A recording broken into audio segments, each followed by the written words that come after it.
আজ থেকে 1000 বছর আগে ইব্রাহিম আলাইহিস সালাম আমাদের জন্য দোয়া করেছেন, আল্লাহ আমার সন্তানরা কিয়ামত পর্যন্ত এখানে যারা আসবে মেহমান হয়ে, যেটা খানার সংকট না হয়, ওয়ারযুকহুম মিনাস সামারাত, আপনি রিজিকের প্রশস্ত করে দিন রাস্তা, লাআল্লাহুম ইয়াশকুরুন, তারা কৃতজ্ঞতা প্রকাশ করবে, তোমার নাশুকরি হবে না। বলেন সুবহানাল্লাহ।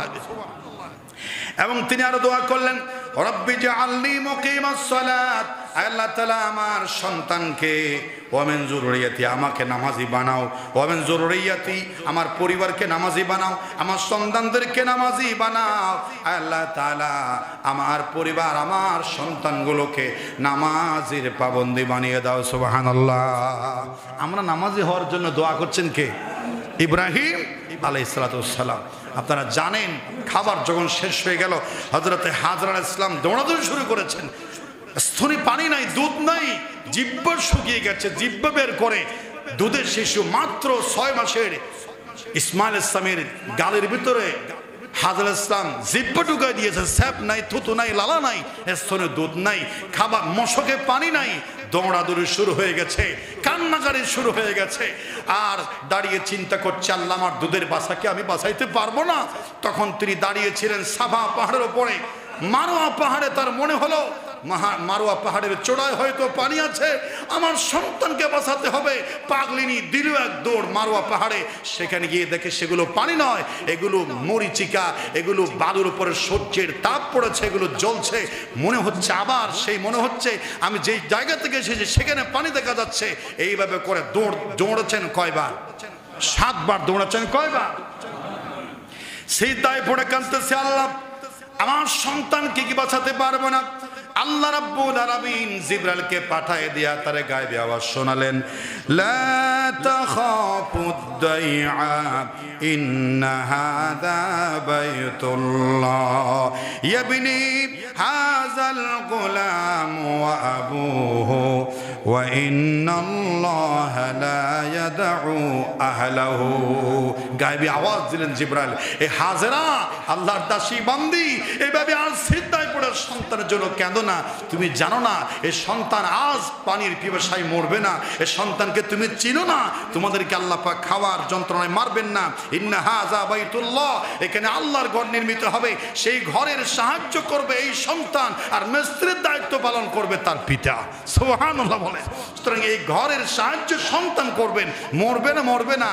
আল্লাহ তোমাদের পরিবারকে এত তাড়াতাড়ি নিশ্চিহ্ন করে দেবেন না।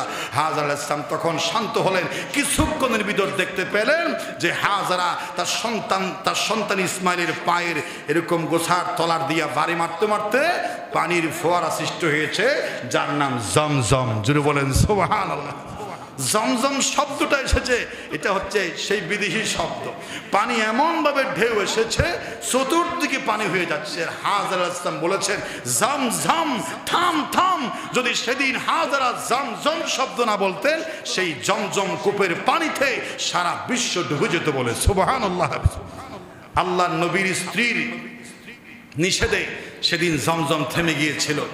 আর জিবরাইল আলাইহিস সালাম সেদিন এসে কয়েকটি জান্নাতি খেজুর দিয়েছিল, পাথর দিয়েছিল, এভাবে করে কিছু বিচি দিয়েছিল, বীজ দিয়েছিল।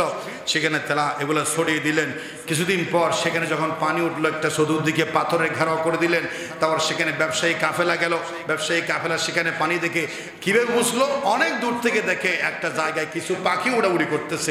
ওরা বলছে, পাখি কেন উড়ে? নিশ্চয় নিচে কোনো পানি, কোনো খাবার টাবার আছে। বহু দূর থেকে এসে দেখে একটা কূপ আছে, আর সেখানে একটা নারী আছে, একটা ছোট শিশু আছে। তাদের অনুমতি চাইলো, বলে অনুমতি চাইলে আমাদের খাবার দিতে হবে।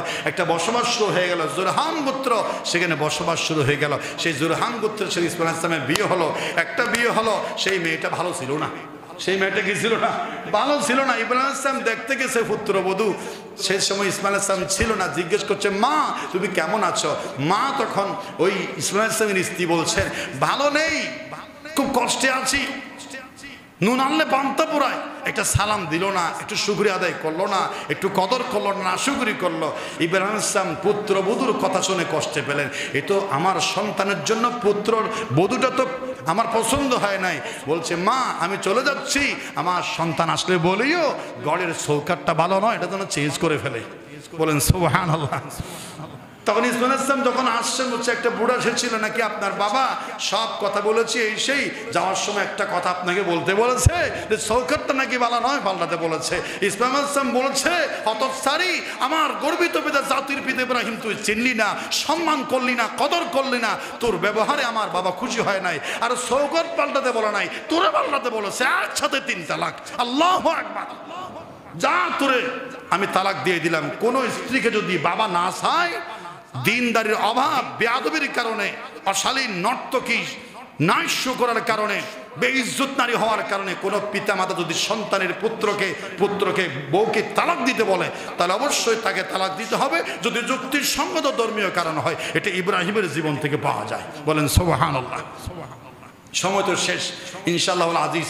খানায়ে কাবার বসবাস শুরু হলো।